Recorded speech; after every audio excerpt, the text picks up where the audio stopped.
Mental Mondays ignite the spark. Hope guides each step, even in the dark. New week, new dreams to see. Hope's the key to what's meant to be.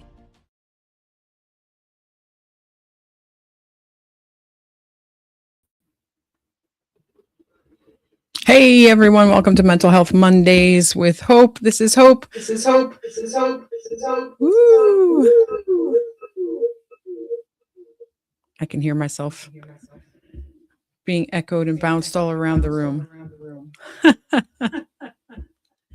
Thank you for joining me. I know you can see I'm teeny tiny down there in the corner. Hello everyone.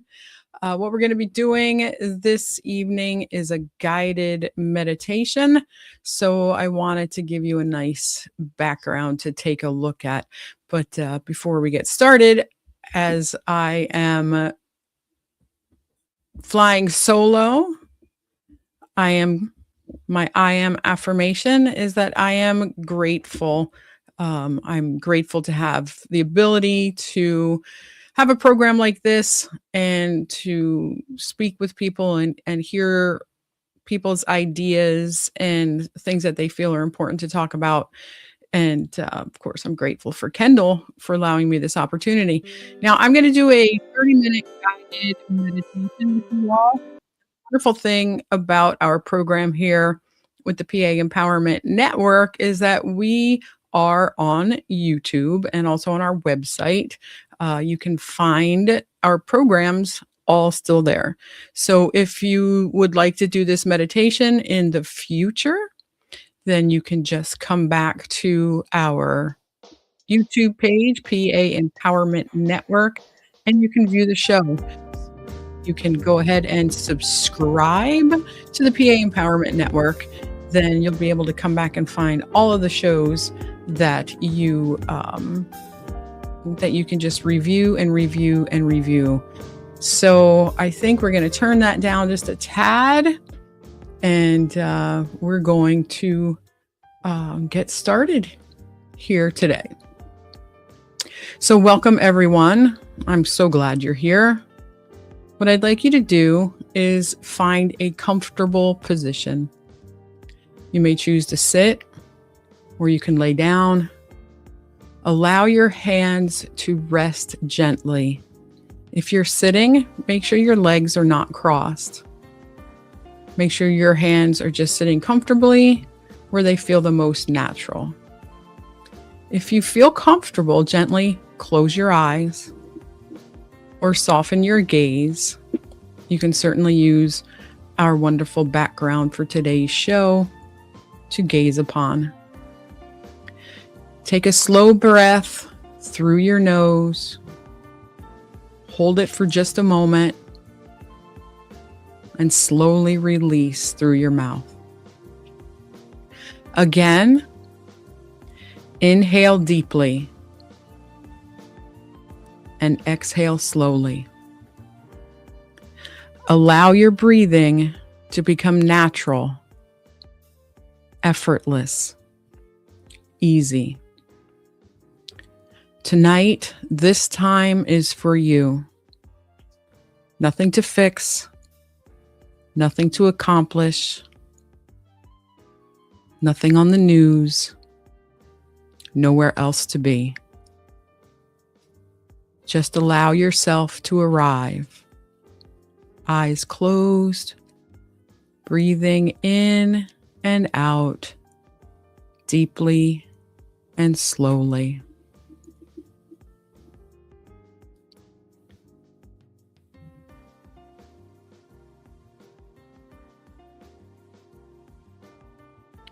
Bring your awareness to your breath. Notice the air entering your body. Cool, calm, steady. And feel the breath leaving your body, carrying with it tension, worry, heaviness. With each inhale, Imagine you are breathing in calm. With each exhale, imagine releasing stress. Inhale calm. Exhale tension. Inhale peace. Exhale anything weighing you down. Allow each breath to gently slow your thoughts. There is nowhere to rush. Just feel your breath. Slowly inhaling in the calm. Slowly exhaling out the heavy.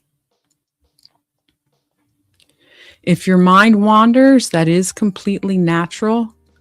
Simply notice and gently guide your attention back to your breath. Each breath is an anchor, keeping you steady. Breathing in, breathing out.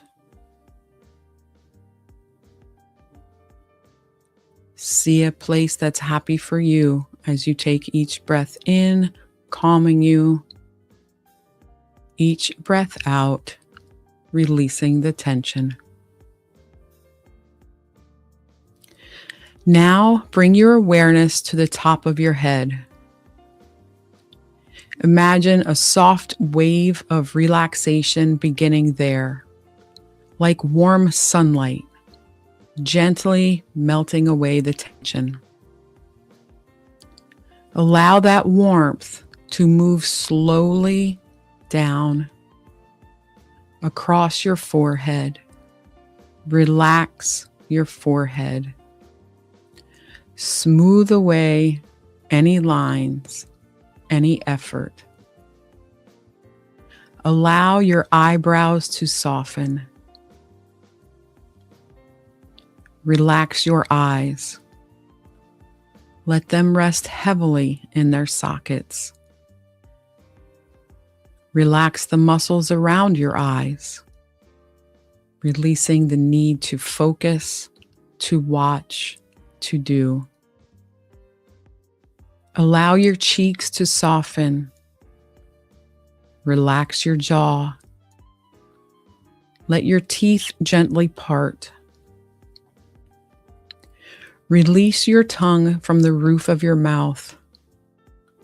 Allow your whole face to feel calm, loose, at ease. Feel the relaxed muscles of your head, your forehead, your eyebrows, your eyes, your cheeks, your jaw, your mouth.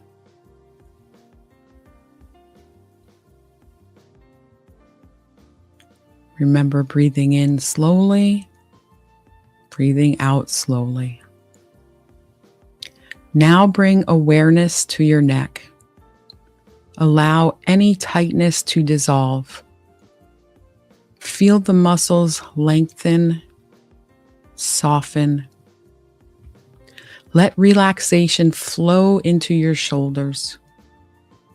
Notice if you are holding tension here. Gently invite your shoulders to drop just a little. Imagine the weight you have been carrying sliding off. You do not need to hold everything right now. Breathing in the calm, breathing out the tension. Let your shoulders drop. Allow them to relax. Feel the weight leave your body.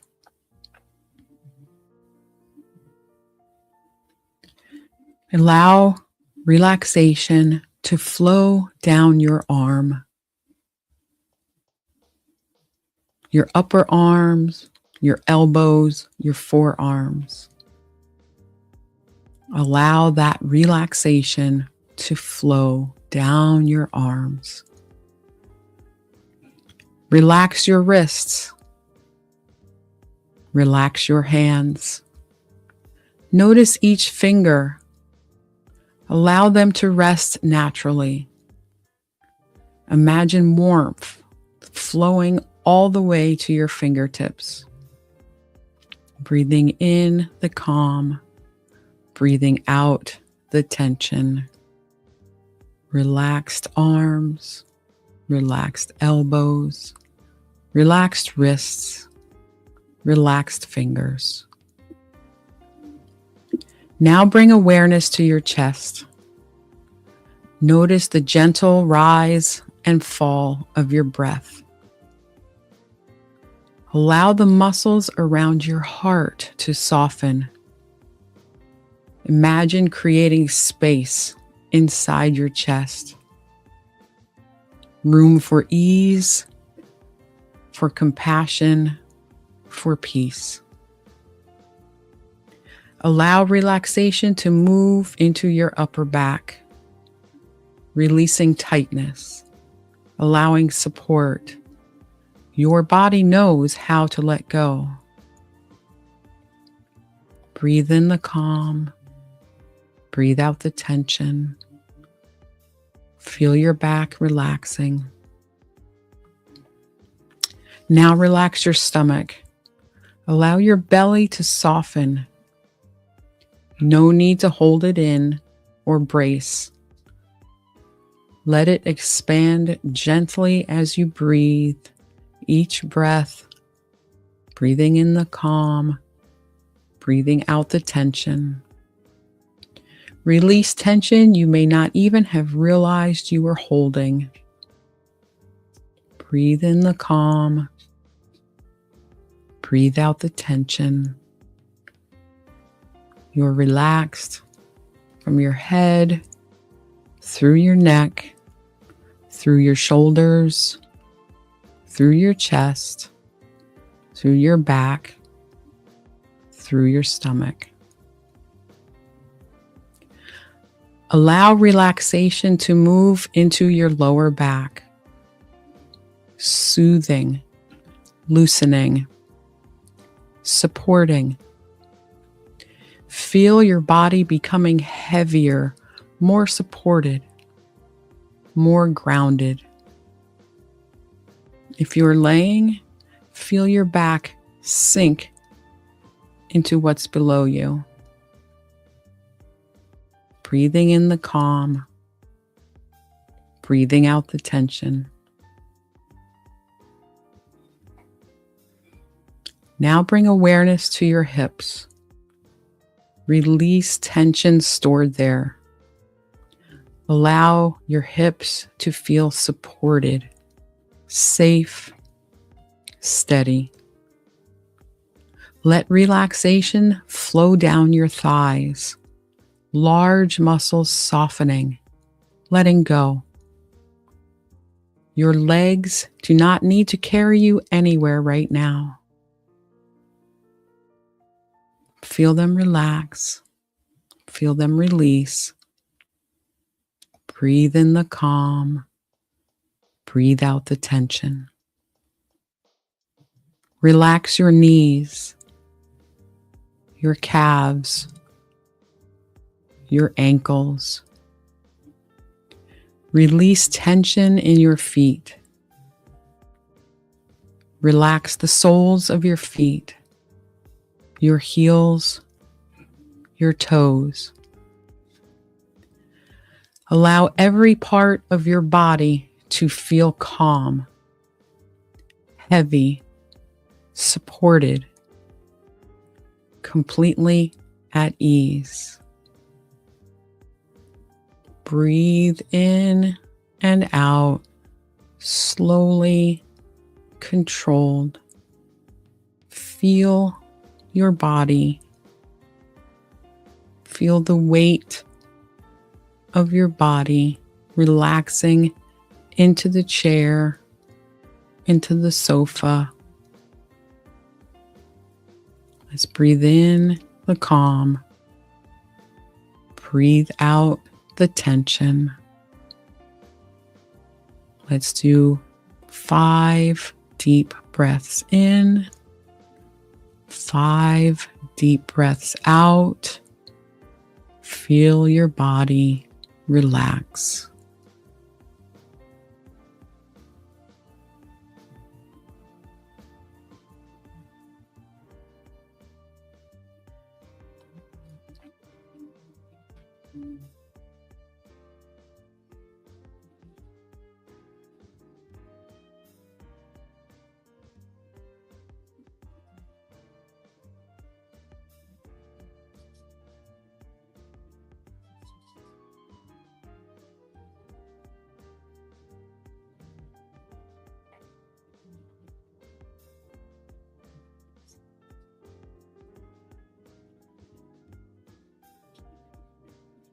Now, imagine yourself in a peaceful, natural place. A place that feels safe, beautiful, calm. Perhaps a quiet beach, warm sand beneath your feet, a peaceful forest, sunlight filtering through trees, a meadow, soft grass swaying gently in the breeze, where you can overlook our lake and mountains from your Adirondack chair. Allow whatever place appears to unfold naturally. Take a moment to notice what you see. What are the colors, the textures, the lights? Be part of your calm, peaceful place. Hear the sounds. Feel the warmth.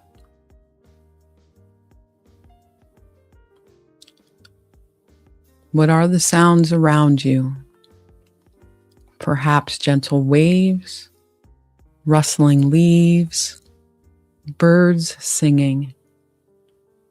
Allow these sounds to deepen your sense of calm.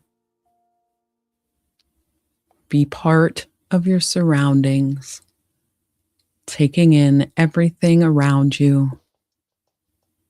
Breathe in, breathe out. Notice the temperature of the air, comfortable, gentle, soothing. Feel the ground supporting you, steady, reliable, safe. Be part of your setting, breathing in the calm of your surroundings, breathing out any tension that remains. Breathe in, breathe out.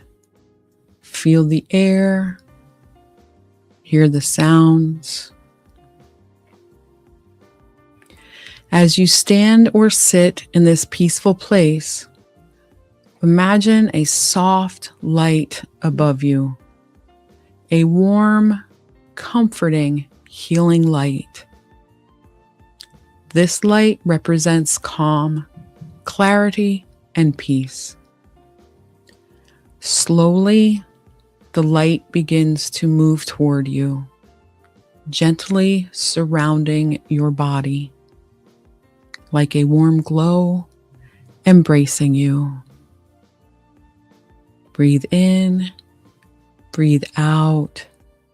Feel the light embracing you, the warmth. This light begins at the top of your head, flowing so slowly downward, filling your mind with quiet, clearing away busy thoughts, softening mental noise.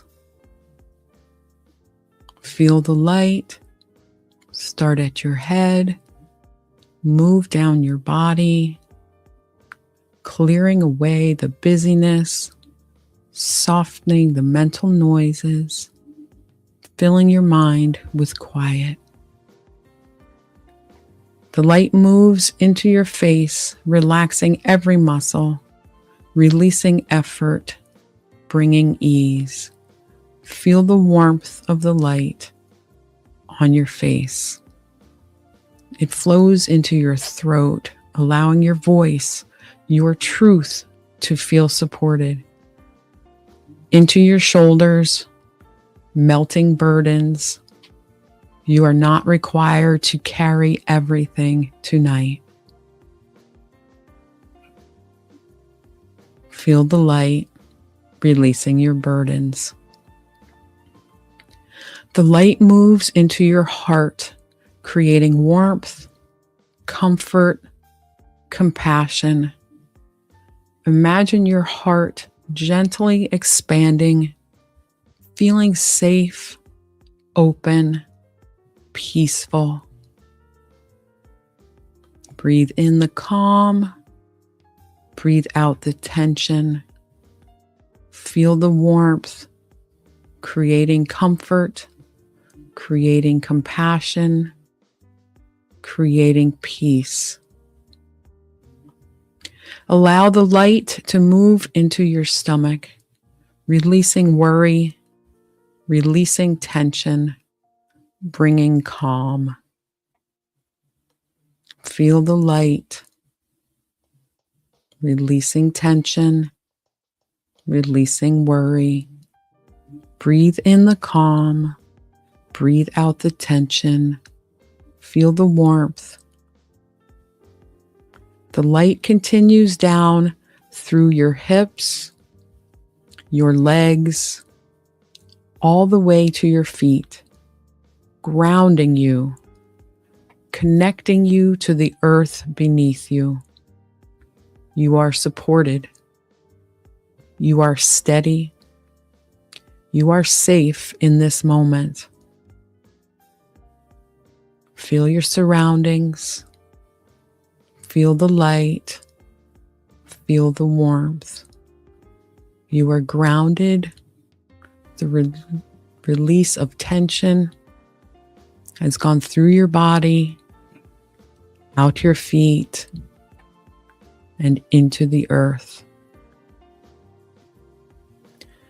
Allow yourself to simply rest here, wrapped in calm, supported by stillness, peaceful, whole, present. Be part of your environment. Allow it to soothe your mind, your body, your soul.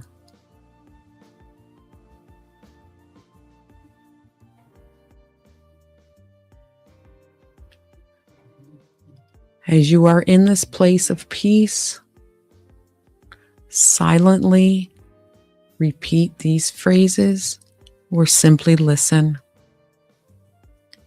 I am safe in this moment. I allow my body to rest. I allow my mind to slow. I release what I cannot control. I welcome calm. I welcome clarity. I welcome peace. Nothing I need to solve right now. Nothing I need to figure out right now. Just breathing, just being, just allowing. I am safe in this moment. I allow my body to rest.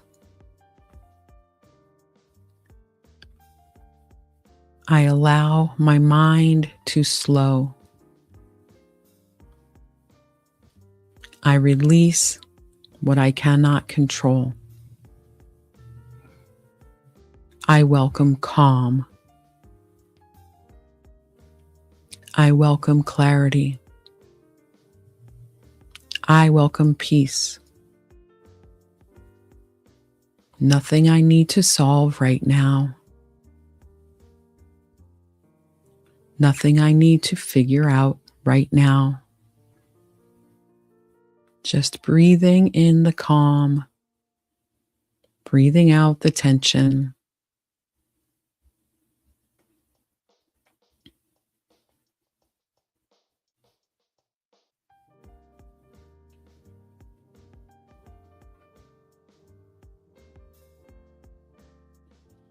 We're going to start to come back now. Begin to notice your breath again. The gentle rise and fall. Notice the surface supporting your body. Notice the room around you. Begin bringing small movements back. Gently wiggle your fingers. Gently wiggle your toes. Maybe gently roll your shoulders. If it feels good, take a slightly deeper breath. Invite gentle energy back into your body.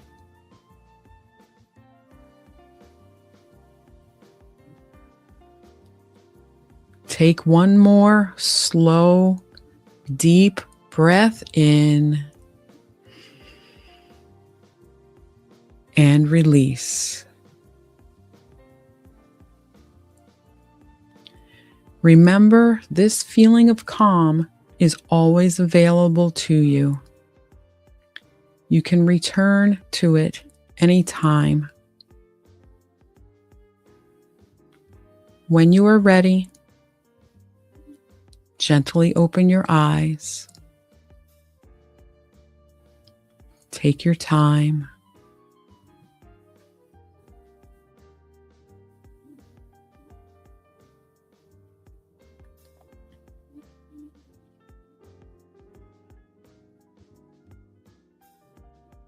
Remember, this calm is always available to you. Things in the world right now are stressful. They cause tension without us maybe even realizing it. Did you notice during our meditation that your shoulders were tight, that you were holding them high instead of allowing them to relax? This is very easy. This was a longer meditation, but certainly you can do your own deep breathing meditation anytime throughout your day, taking a deep breath in slowly to bring in the calm, taking a deep breath out, exhaling the tension, allowing your shoulders to relax. I know for me personally, that is where anytime I meditate, I will feel it first. I will be able to feel my shoulders relax. If there's extreme stress, then I might feel it in my jaw. But usually it's the shoulders. My shoulders are tense. I'm hoping nobody's shoulders are tense right now. I'm hoping you're nice and relaxed. Remember, you can always come back to the show if you need help with relaxation, with meditation, guided imagery, until you're able to do this on your own. Just some ideas. Really, you're starting at the top of your head. You're breathing, controlling your breath, and you're just feeling your entire body. And you're giving yourself permission to let go. We think we need to do everything, solve everything. Sometimes you might not be able to fall asleep because you have so many things that you have to do that you didn't get to accomplish, or that you know that you have to do tomorrow. But the thing is, if you have a lot of things to do tomorrow and you're worrying about it tonight, you're not going to get the necessary sleep in order to be able to do those things tomorrow. You actually have to verbally give yourself permission. I give myself permission to get a good night's sleep. If you need to write down what you need to work on tomorrow, so that way you can allow yourself the rest, then go ahead and do that. Your to-do list, whatever works best for you as an individual to help release the tension. We know that sleep is so important. That is where our body regenerates, rejuvenates, heals. We need to make sure that we're getting the right amount of hours of sleep, but also the right types of sleep, a certain percentage of light sleep, the certain percentage of REM sleep, and the certain percentage of deep sleep. We need to make sure that our bodies are healing every aspect of our body properly, whether it's our mind or whether it's our physical body. That does come through sleep. This is a great meditation if you would like to do it before bedtime. I also hear some people say that they have to fall asleep to music or to the television because their mind, their brain doesn't shut down. So this is a good opportunity to allow your brain to shut down. I get it. I totally understand that because I was exactly the same. And it's a pattern that you fall into and it becomes muscle memory. You can overcome it. You can meditate, exercise, stretches, yoga before bed are excellent. Me personally, I listen to the Tibetan singing bowls or the crystal bowls when I go to sleep, and it has been tremendous for me for making sure that my mind and body are relaxed and that my brain absorbs the sounds and doesn't need the noise in order to calm itself. I hope you have all enjoyed this show this evening, and please subscribe to the PA Empowerment Network. Do we have a commercial, Kendall? We're good. No, we're good. So I want to thank you all. Again, subscribe, play this when you need it. What, you want to talk? Why you do that to me? All right.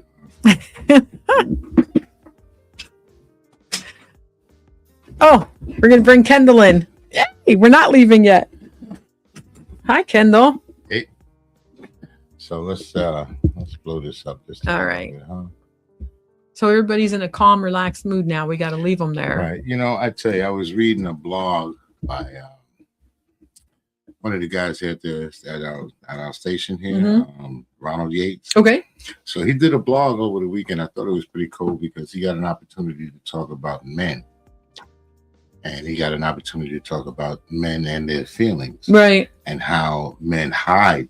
Oh, absolutely. How they, but I mean, society makes it that way for you. Mm-hmm. Look, a man's got to do what? He's got to, as the woman said, I got to cook the meals. And all. Right. A man got to go out and make that money. He's got to do that. He's got to take care of his family. Right? That's a lot of pressure. Sure.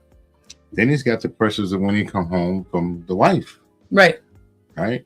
On her back. And especially, if the wife is home with the kids all day, that's all she has all day long is the kids and the work and everything. And when the husband gets home, she's got to release some of that. And sometimes that happens onto the husband, or she just needs some adult conversation. Maybe he wants to unwind and she's just like blah, blah, blah, blah, about her day. I get it. Yeah, but sometimes the guy, he wants to unwind too. Oh, absolutely. Or he wants to express himself. Sure. And that makes it very difficult in today's time with men in general that cry. Right. Nobody wants to hear a man cry. Right. They tell you, turn off the crocodile tears. We don't want to hear that. And this is what other men tell other men. And I mean, I would hope that's changing. No. Do you see it as changing? No. What about the younger generations? Do y'all see that as changing? I see them more macho Yeah. than what we have now. And that to me is a shame. I mean macho in attitude, because I don't know the way they dress. I don't know. With this, what do they call it? It's not even cross-dressing. It's the name that they call it. They dress like men, or they dress like women, and they dress like the combination of the two. Metrosexual. I have no idea. I have no idea. So that's the new thing. It's probably a fad. Let's hope, but it's probably gonna be a fad. But yeah, I see men today. I see them soft in some ways, softer in some ways, and not as soft in others. You know, like when I came home from the military, I had my family. I had my 2 daughters, and I had my wife. Now, I had to make here. Let you come in a little closer. There you go. Okay. Okay. Or you can just widen the screen with it. But We're anyway. good. So when I came home from the military, I didn't have a job. Now, back then we didn't have the computers. You didn't go on. Right. Okay, looked up a job. Now, what I did was I got a briefcase. I put on a suit and a tie. I filled that thing with as many resumes as I could. And I went from Brooklyn, and I would walk all the way up to northern Manhattan. And everywhere along the way, I would stop and put a resume in. I see kids today, they don't even want to go to the computer to do it. And I'm not saying all. Right. I'm just saying a lot of them don't want to take the time or the effort to actually get in there and work hard to achieve something. And these are the same ones that will sit back and complain. And these are the same ones when they reach a certain age, they feel that I don't want to vote. My vote doesn't count.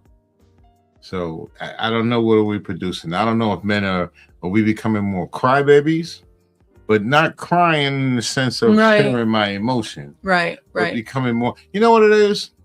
My mother used to tell me a man doesn't reach the age of the man until he's at least 40. And I think nowadays, the way society is, I'd say 50, 55 maybe. I'm not kidding you. It just sometimes it seems like that. I talk to a lot of young guys that are in their 40s, and it's like talking to a teenager. Yeah. No, I agree. I see, men of that age, and even in my age group, I'm in my 50s, who are playing their video games, and and I don't have issue with it. I don't have issue like you do that, for fun every now and again. But I mean, I've seen men in their 50s, glued to that game. Like, you want to talk about that? Look, now I worked at a company. What the hell? I worked I said it before. I worked at Verizon. I did it for 30 years. Now Verizon had when I first started working there, it was New York Telephone. Okay. And don't worry about that. When I started working there, they in and out. When I started working there, it was New York Telephone, and we had all these programs and benefits set up. One of them was education. You can go to school for free. And what I mean by free is they paid for it before you even got into the classroom. By the time you sat down in the seat, your class as an employee. As an employee. Right. That's great. Now, you know how many people participated? You? Yeah. You can, I know. Yeah. But you had guys, when I was telling them, this was my theory. I would tell them to try to convince them, get them engaged. I would say, so if you lose your job tomorrow, what are you going to do? Because the stuff that we're learning and the stuff that we've learned is antiquated. Right. I mean, when we started 20 years ago, 10 years ago, the stuff now that they're using is sure. And that changes so rapidly. So they would come back, well, there's still a lot of this old stuff out here. Yeah, but if you lose your job, you're going to go to a newer company. And a newer company is not dealing with the old stuff. They want to deal with the new stuff, which in that case, it was fiber optic. So these guys would actually go home and play Call of Duty. I'm not kidding you. And they would spend hours upon hours playing Call of Duty with each other. Me, I went to go get a. Right. That got me a little more money in my pocket Sure, too. absolutely. And it made me so that if I lost my job tomorrow, I can do something else. Right. I had skills to make the same kind of money that I was making. Right. So that's what I'm saying, is that like the men of today are different than the men when I was growing up. I mean, even going through the military, they were a little. I think they were a little tougher than what they are now. I would love to see, you know, men chime in the comments, you know, about that. Don't worry, I'll hear about it tomorrow. You know, and especially, you know, if they agree or disagree with that, with this the stress that you were talking about, you know, the differences in being a man and a woman, and you know, like we don't want to. Men don't want to show their stress or their emotions or what have you.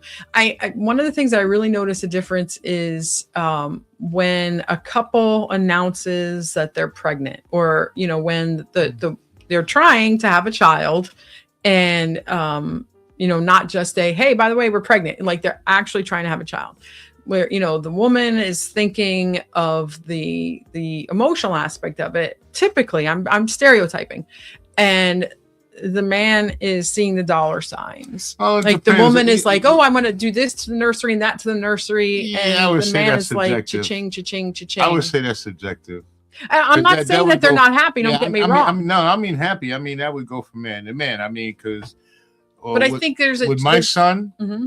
the baby one, he was with me like all the time. Right.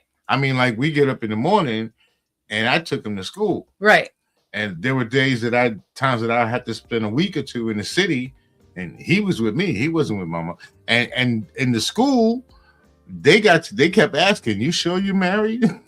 You sure he has a mother?" Because all they would see is me. So right. I think it's subjective. Well, absolutely. But I'm just saying, like that initial aspect of it. Like I'm taking the emotions and putting the emotion part of it to the side. Yeah. It's that, you know, we have different perspectives on how we look at things, and like you said, you know, the male perspective that you're stating is, you know, we got to bring in the money. I'm a single woman, so my perspective I got to bring in the money. I got to bring in the money. My mother was a single woman. My daughter is single. Right. Both my daughters, all three of they're all single. So I understand what it is to be a single parent and have to bring in that money. But men are not allowed to show the stress of it. Normal household, let's just say normal. Sure. What we would call normal or traditional. Traditional. He got to bring in that money. Right. Because if he doesn't bring in the money, he may lose the woman. And by extension, he may lose his family. Sure. Now I know we're getting a little bit off topic, you know, from the meditation that we did tonight, which I do want to get back to that. No, I do want to get back to that for a second, but I'm about to get off topic. Okay, I did my meadow. So, you know, right now, there's this, what I see is like so many more women are choosing to not be in relationships, to remain single. And if you know, there's a phrase that's being used a lot is like women are choosing the bear. Versus the man. Now, I hear a lot of times in the black community, this is what you hear what a lot of black women say is, "I don't need a man." Right. And that's done on purpose. I know in the black, because look, you want to divide up you want to mess up put a cog in the wheel, if you want to say, then you divide the black family up. What's one of the good ways to do that? Send the men off to war to die. Right. Or when they come back, they can't get no jobs. Yeah. That brings a lot of stress into the family. But I mean, there's number after number. I don't know about other families. I can only tell you about my environment. Right. And why that happens as far as the male and female is concerned, but it's done by design. Sure. It's designed to destroy the family. And I think that are just different, you know, different women, let's say, have different characteristics. I'm very independent, you know, strong-minded. And if there is a male in my life or a partner in my life, it's a want, not a need. And you know, so I got a question for you. Okay. So in your environment that you grew up in, the people that you grew up around, this is what I see. I see the males in your environment very domineering. Along with that, I see them to be very abusive, Mm-hmm. if not just physically, mentally as well. Right. So when you say I'm a strong, independent woman, that I could see that being difficult for you to get in a relationship or even maintain a relationship with that type of a person, because they're going to be domineering. You do as I say. Right. Oh, absolutely. That just can't happen. Mm. But you are correct. And I can't speak for other other families. Mhm. And this is interesting because I'm working on my book. I was writing all day today, so some of this stuff is really fresh in my mind. But my father was very abusive, physically, mentally controlling. The religion that we grew up in was the same, very, very controlling. Children are to be seen and not heard. Women are to be submissive to their husbands. So you're absolutely correct. And for me, being an independent woman, I can't be with a male who is lesser independent than I am. Mm. Or you know what I'm saying? Like, so because I was in a marriage like that you. where You don't want to be a mother. No, I don't. And I think most women, I don't think we want to be mommies, do we? We don't want to be mommies. You don't want to play mommy again. Right. You've already been playing mommy. Right. You don't want a man that you got to. Now, exactly. I tell you, I know a young lady. She was married to a young man just like that, and he's still playing the baby. But fortunately for her, she got a hold of a man. Right. And what I mean by that is that, okay, they got a saying that you get with someone of the same yoke. Have you ever heard of that? Yes, okay, yes. So if you're gonna get with someone that's like you, and then you'll be cool. Yeah. Because I can see you having problems along the way. I mean, no, really, No, I could. it's true. And I could see where if you want to, it's a nice little prelude. So if you utilize meditation, this will help you to calm yourself, and it will give you an opportunity to think and breathe, because that's what meditation does. Oh, absolutely. So this is where my wife, she meditates. I'm a pain in the ass. Trust me, I'm a husband. Okay? All husbands are pains in the ass. Trust me. So she takes the opportunity to go meditate, and she got a little meditation room with her rose. And I can actually see where it helps her out. Sure. It helps her to handle day-to-day situations when they arise. Right. And the things that she would, at one point, she would just blow her top over. Now she's like, right. It's not really worth it. Well, and I mean, if meditation is something that you do, regularly, then you can also just do these quick meditations or mindful moments or what have you, when a situation arises that, now it's muscle memory. So you can calm yourself and you can think rationally through things. One of the things with me, one of my defense mechanisms was to become like hot-headed immediately. And my wife. But again, that's a defense mechanism. That's a protection. You want to mess with my peace? No, it ain't happening. So the wall goes up. But I have learned through meditation, through just being aware, again, through the meditation and being aware of who I am, how I react. Be careful now, because you're riding on that I'm woke. Uh-oh. Come on, you know I'm woke. You gotta be careful. I'm woke. We don't want you to be woke, woke. Stop. Now, you know I'm woke. I'm no, woke. But honestly, meditation, I think, is not only good for men or for women. It's good for men too. Now, martial arts. Oh yeah. They will teach you to meditate. Sure. That's one of the biggest things. Breathing, your mind control, meditate, yoga. Right. Yoga's another one. Right. So that there are different forms of mind relaxing methods that you can utilize. They don't have to be like martial arts. They don't have to be yoga. As a matter of fact, I think that you can meditate in pretty much any environment. Anytime that you feel, because you think about it, you look at Islam. And the Muslims, they have to pray 3 times a day, right? No matter where they are, they will have to pull out that prayer rod and they pray. But the praying is also a form of meditation. Absolutely. So even for Catholicism or any other Christians or Jews, praying is also a form of meditation. Sure. Right? Okay, so Absolutely. you know what? I'm gonna get out your Oh head. no, you're gonna get out. All right. So Anyway, say guys, bye to thank you very Kendall. much for tuning in. I'm Kendall Stevenson. This is not my show. Okay, I'm just happening to I'm slide glad in he's and out and say chiming hello. in. He's giving the not only the male perspective, but the black male Well, perspective. yeah, that's the only perspective I know. Right, exactly, exactly, and it's very much appreciated. And actually, you know, I do have a young man that's going to be coming on who is going to very specifically be talking about you know, black men and mental health. But I'm trying to pin him down for a date. He's my son, from my non-biological son. Love this kid. He's a young man. So I hope you enjoyed today's segment of Mental Health Mondays with Hope. And I hope you can utilize the meditation techniques. I hope you took a few tidbits out of that. And we'll be back next week. Everybody have a great week.